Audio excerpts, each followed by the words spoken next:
power, control, immunity. Officer Chad Reynolds thought he had it all. For years, he bullied, harassed, and abused his badge. No consequences, no regrets. Until today. Because today, Chad put his hands on the wrong man, and in a matter of minutes, his entire life would come crashing down. The sun was bright. The park was peaceful. Families walked by, joggers passed, children played, and on a lonely bench sat an elderly black man. He wore a dark suit, slightly worn but dignified. His hands rested on a wooden cane, his gaze steady. Then came Officer Chad Reynolds, arrogant, cold, racist. He walked straight toward the old man, eyes filled with disgust. "This park is not for your kind." The old man did not react. Chad's patience was thin. He grabbed the old man's collar. "You hearing me, old man?" The old man looked up, calm, silent. Then he spoke. "Do you know who I am?" Chad chuckled. "I don't care." But he should have. The grip on the old man's collar tightened, but his expression remained unreadable. A few bystanders slowed their steps, their eyes shifting between the officer and the elderly man. Chad's smirk grew. He enjoyed moments like this, where he had complete control, where his authority could not be questioned. "You people never listen," Chad sneered, "always looking for trouble." The old man exhaled, still composed. "You should let go." Chad scoffed. "Or what? You gonna call your grandson to come and save you?" The old man shook his head slowly. "Number. But I am giving you a chance to stop before it is too late." A young man nearby muttered, "Oh man, he really doesn't know." Chad caught the words and turned sharply. "What was that?" The bystander held up his hands. "Nothing, officer. Just saying, you might want to think twice." Chad laughed. "Think twice? About what? Some old man sitting in a park?" The old man spoke again, his voice calm but firm. "That phone in my pocket. I suggest you let me take it out." Chad's smirk faltered for the briefest moment. He had expected fear, pleading, not this unsettling confidence. "You reach for anything, old man, and I'll make sure you regret it," Chad warned. The old man did not hesitate. With slow, deliberate movements, he pulled out a sleek black phone. Bystanders shifted. Some started recording. Chad rolled his eyes. "Who the hell are you calling?" The old man looked him dead in the eye. "The mayor." A ripple of silence spread through the park. A few gasps, some nervous glances. Chad's smirk froze in place. "What?" he scoffed, trying to shake off the strange feeling creeping up his spine. The old man held the phone up to his ear. "Yeah, it's me. We've got a problem." A pause. "Yes, right here in Lincoln Park." Chad's hand tightened on his holster. His instincts screamed at him that something was off. The bystanders watching were no longer just onlookers. Some were smiling, as if they knew something he did not. Others whispered among themselves. Chad's voice came out sharp. "You trying to intimidate me, old man?" The elderly man sighed. "No, Officer Reynolds. I am trying to warn you." A static voice came through the speaker. Loud, clear, commanding. "Put me on speaker." The old man obeyed. The moment the voice came through the phone, Chad felt his stomach drop. "Chad Reynolds, you just made the biggest mistake of your life." His pulse quickened. His throat went dry. The park, once his playground, now felt suffocating. Bystanders lifted their phones higher, recording every second. The voice on the phone continued. "Reynolds, do you have any idea who you just put your hands on?" Chad swallowed hard. His grip on the old man loosened instantly. The old man smiled for the first time, but it was not a kind smile. It was the smile of a man who had just set a trap, and Chad had walked right into it. Chad yanked the old man's collar harder, his smirk growing. "What are you gonna do? Call more of your retired buddies? Maybe some protesters to come and save you?" The old man did not respond. His fingers remained steady on the phone. A sharp beep came through the speaker. The voice on the other end was cold, authoritative. "Reynolds, step away. Now." Chad's jaw clenched. He looked at the phone in the old man's hand, then at the gathering crowd, then at the cameras all recording him. And for the first time, doubt crept in. "You think you can scare me with a phone call?" Chad spat. The voice on the other end let out a slow exhale. "You don't recognize my voice, do you?" Chad's brow furrowed. "I don't care who you are." The old man spoke again, his voice calm but cutting. "You should." Someone in the crowd let out a nervous chuckle. Chad's patience snapped. He ripped the phone out of the old man's hand and brought it to his ear. "This is Officer Reynolds. Who the hell is this?" The silence that followed made his skin crawl. Then, the voice spoke again. "This is Mayor Thomas, and as of this moment, you are in deep, deep trouble, officer." Chad's stomach dropped. The mayor. His fingers tightened around the phone, sweat forming at the back of his neck. The crowd was dead silent. The elderly man watched him, his expression unreadable. "Sir, Chad started, his voice suddenly lacking its former arrogance. "Shut your mouth and listen," the mayor snapped. "You just laid hands on the former police commissioner, a man who has personally overseen half the promotions in this city, a man who has direct influence over police department policies, and a man who, right now, has the power to end your career." Chad felt like the ground beneath him had vanished. The bystanders started whispering louder, recording every second. The old man finally spoke, his voice soft but firm. "I told you to stop before it was too late." Chad's breathing grew heavy. This wasn't just another old man. This wasn't just another citizen to harass. This was someone who could destroy him. And it was already too late. Chad's body stiffened, his grip loosening on the old man's collar. He blinked, as if trying to process what he just heard. The crowd grew still, watching the shift in power unfold. The old man held the phone steady, his face calm, unreadable. "Sir, Chad started, his voice unsure for the first time. "Silence." The mayor's voice was sharp, cutting through the air like a blade. "You laid your hands on the wrong man." A cold sweat formed at the back of Chad's neck. His mouth opened, but no words came out. "You have no idea who you just assaulted," the mayor continued. Murmurs spread through the onlookers. Cameras zoomed in. Someone whispered, "Oh, he's done." The mayor's voice carried across the entire park. "Officer Reynolds, do you know who this man is?" Chad's throat was dry. His mind raced, his arrogance faltered.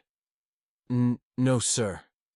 The old man finally spoke, his voice calm as ever.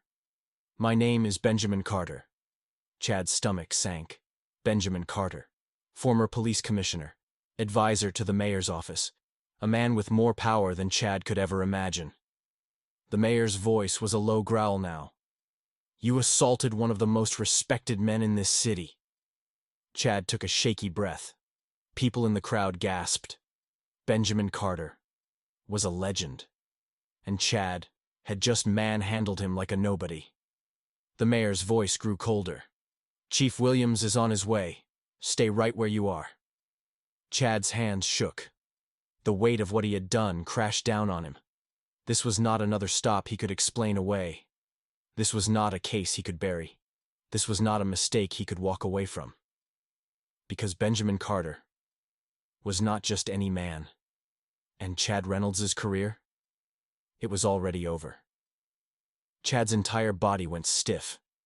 His ears rang, drowning out the murmurs from the growing crowd. This had to be a mistake. He tried to laugh, but his voice betrayed him. "Wait, hold on. What do you mean, badge and gun?" The commanding officer didn't blink. "You heard me." Chad's heart pounded. This wasn't how things were supposed to go. This was his department, his city. He was untouchable, wasn't he? I was just handling a situation," Chad stammered, his voice shaking. The officer didn't move. "This is an order, Reynolds." Chad swallowed hard. All eyes were on him. The camera phones, the officers, the old man, Benjamin Carter. His expression was unreadable, but his silence was deafening. Chad's fingers fumbled with his belt as he unholstered his gun. His badge felt heavier than ever. He set them both in the officer's outstretched hand. The moment they left his grip, he knew. He was done. "You are relieved of duty," the officer said, his voice flat. Chad felt his stomach drop. His vision blurred. No, wait, this is a misunderstanding." The commanding officer didn't react. The old man finally spoke. "I gave you a warning," Chad snapped toward him. "You set me up." Benjamin Carter raised an eyebrow. "I sat on a bench, Officer Reynolds. You did the rest." Chad's breath hitched. This wasn't real. This couldn't be happening. But it was. And it was only getting worse. "Take him to the station," the commanding officer ordered. A pair of officers hesitated, then stepped forward. Chad stumbled back. No, you can't do this. I'm one of you." The silence from his fellow officers was louder than any siren. Because now, he wasn't one of them anymore. He was just another criminal in cuffs. Inside the department, chaos erupted. Chad sat in the cold interrogation room, staring at his reflection in the one-way mirror. His pulse pounded in his ears. His phone, confiscated. His badge, gone. His career, hanging by a thread. Outside, the department was in full-blown crisis mode. His so-called buddies, the officers he had joked with, backed up, covered for, now ignored him. They moved past the room like he did not exist. No one looked his way. No one spoke his name. Because now, he was radioactive. The police chief's door slammed shut. An emergency meeting had been called. The mayor's voice boomed through the speakerphone. "This is unacceptable. There will be a full investigation. Every case involving Officer Reynolds will be reviewed." A heavy silence followed. Chad felt his stomach twist. He knew what that meant. They weren't just coming for him anymore. They were about to dig deep.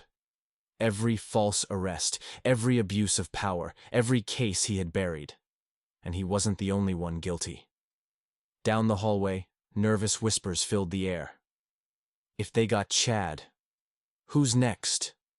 A ripple of fear spread through the department.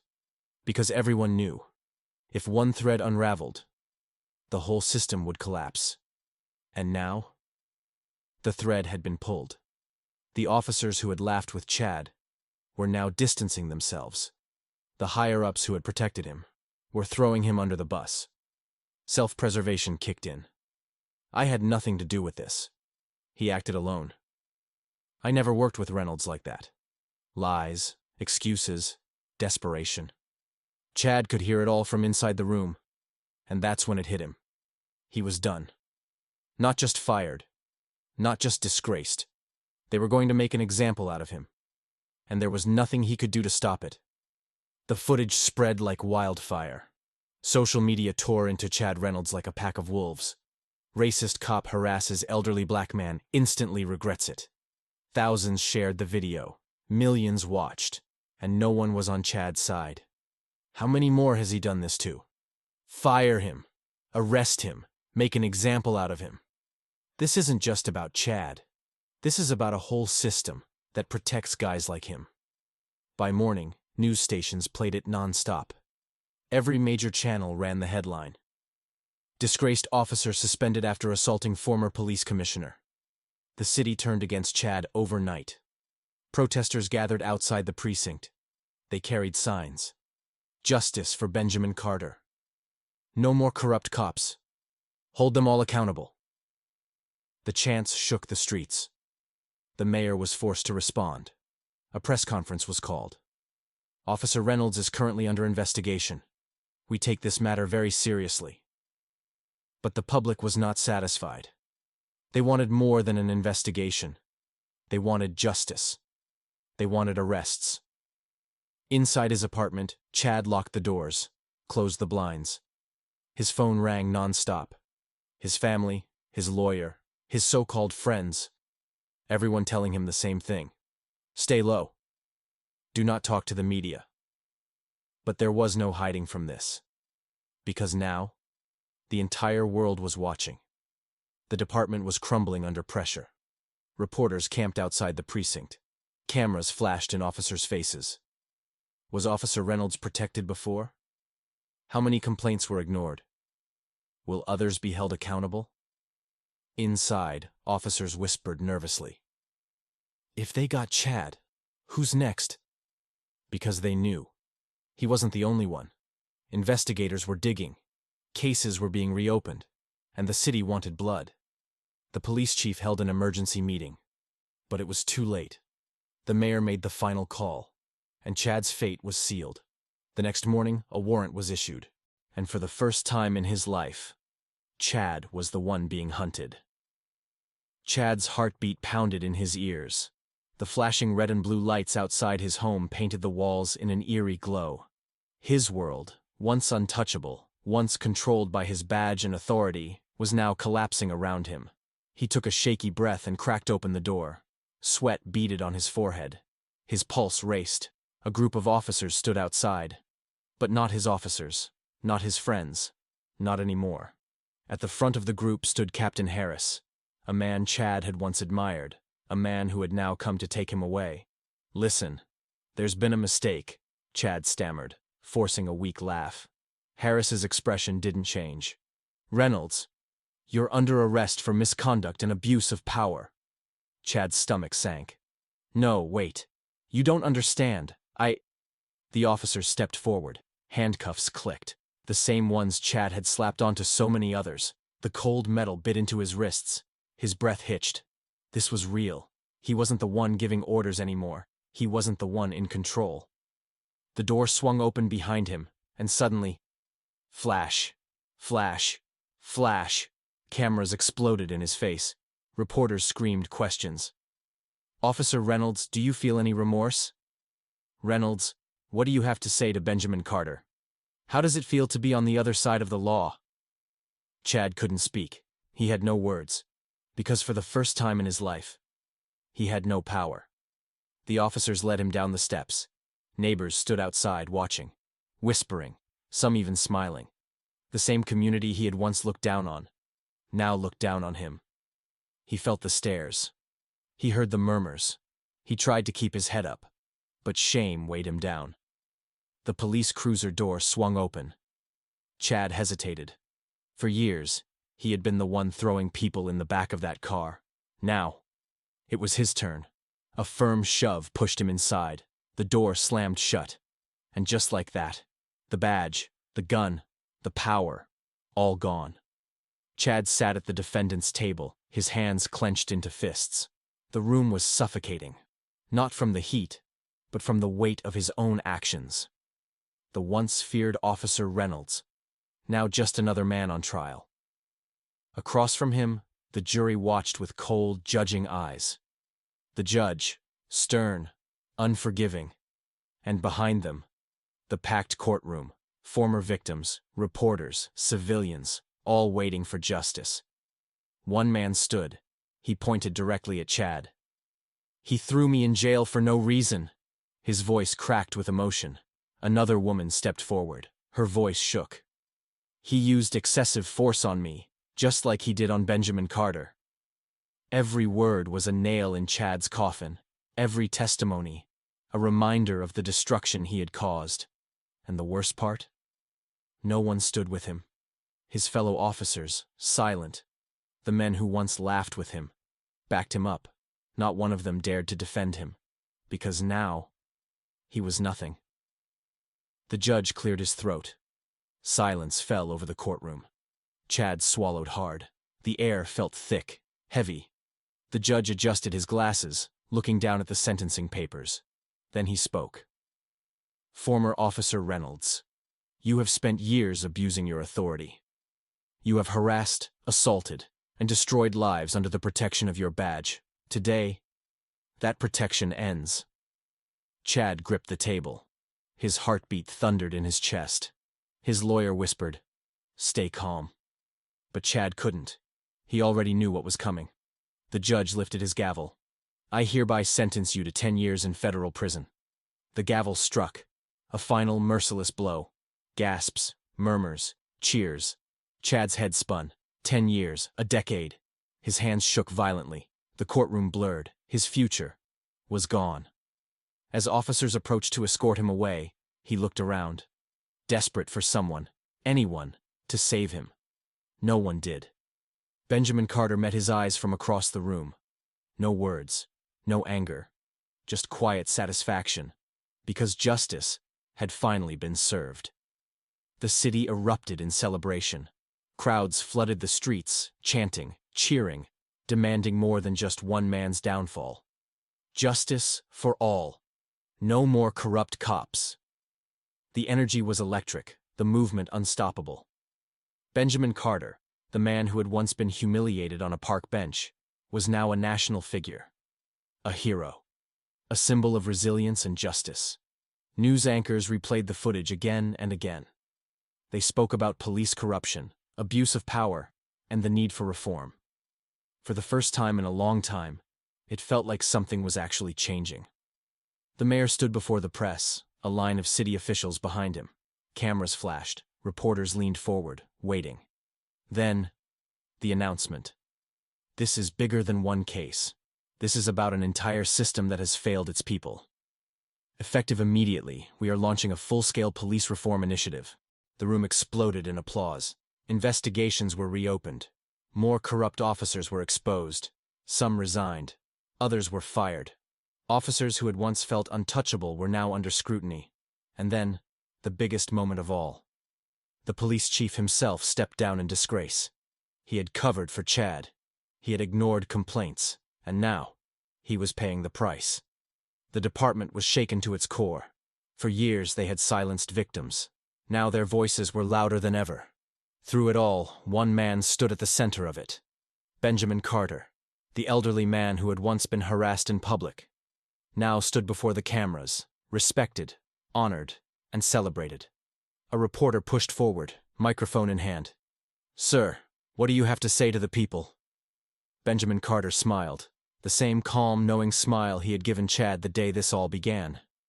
Then, in a voice steady and unwavering, he said, "This is just the beginning." The crowd erupted. Because deep down, everyone knew. He was right. Chad sat in the back of the police transport, wrists locked in cold steel. His badge? Gone. His power? Stripped away. The man who once ruled with arrogance? Now just another inmate. The engine rumbled as the van pulled away, taking him to the prison gates. His new home. The elderly man stood outside the courthouse, watching. Calm. Unshaken. Unbothered. Benjamin Carter had seen men like Chad before. Arrogant. Entitled. Believing they were above the law. And now? Justice had caught up. The city erupted in celebration. People cheered, chanted, embraced. Justice for all. No more corruption. Hold every officer accountable. The protests that once filled the streets with anger now rang with victory. For the first time in years, people felt like something had changed, like the system was finally listening. It was no longer just about Chad Reynolds. It was about all the officers who abused their power. It was about all the cases that had been ignored. Now, people wanted more. The department had no choice but to act. New policies were introduced. Investigations were launched. The police union, scrambling to cover their tracks. But it was too late. Because the people weren't backing down. The nation watched. This was no longer just a local story. This was a movement. And at the center of it all, Benjamin Carter, the man Chad tried to humiliate, now stood as the face of justice. Reporters swarmed him, microphones shoved forward. "Sir, what do you have to say?" The cameras flashed. The world held its breath. Benjamin Carter simply smirked. Then, in a voice sharp as steel, he spoke 4 words. "Racism has consequences." And then, he turned, walked away. The city erupted in cheers, because for the first time in a long time, justice had truly won.